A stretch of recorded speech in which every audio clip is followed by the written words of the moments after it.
Buonasera Fran, una sconfitta amara perché il Forte ha giocato molto bene nel primo tempo, ha mancato solo il gol il primo tempo, poi il secondo tempo ha anche rischiato di vincere questa partita, ma è mancato il gol. Forse quella è l'unica pecca, ma la difesa ottima fino di questa partita. Buonasera, sappiamo che qui sempre è una partita molto difficile, devi essere concentrato tutta la partita. Noi non abbiamo fatto una bella partita, sì è vero, siamo arrivati tanto in porta, Simo ha parato molto, ha fatto una grande partita, però è vero che noi non abbiamo giocato bene, se qui non giochi bene e non sei concentrato è molto dura vincere. Loro hanno dimostrato da un paio di partite che sono in forma, quindi sappiamo che era molto dura.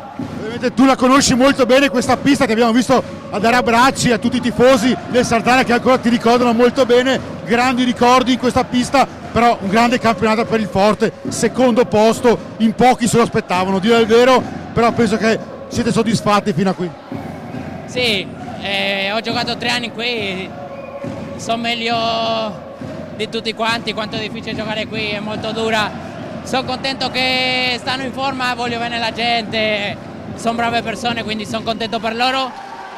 E noi quest'anno ci stiamo divertendo, abbiamo dimostrato finora, abbiamo fatto un grande campionato finora, dobbiamo giocare Coppa Italia. Forse non se lo aspettavano in tanti, ma noi abbiamo grandi giocatori, abbiamo qualità e lo stiamo dimostrando. Vogliamo arrivare al massimo che si può, però stiamo facendo finora un gran campionato. Ovviamente c'è la Coppa Italia fra 15 giorni, penso che il Forte può dire la propria anche se fuori casa, penso che il Forte abbia proprio la forza, è un bel gruppo come te, un grande gruppo molto affiatato. Sì, è vero, alla fine è molto dura perché andare a giocare a Trissino, anche lì ho giocato, è durissimo a giocare, però è quello, noi non abbiamo niente da perdere in questo momento, quindi andiamo là a divertirci. Anche là troverò degli amici, quindi sono contento e questo è l'importante dell'hockey alla fine. Grazie e ci rivediamo per le semifinali Coppa Italia. Ciao Fran, grazie a tutto.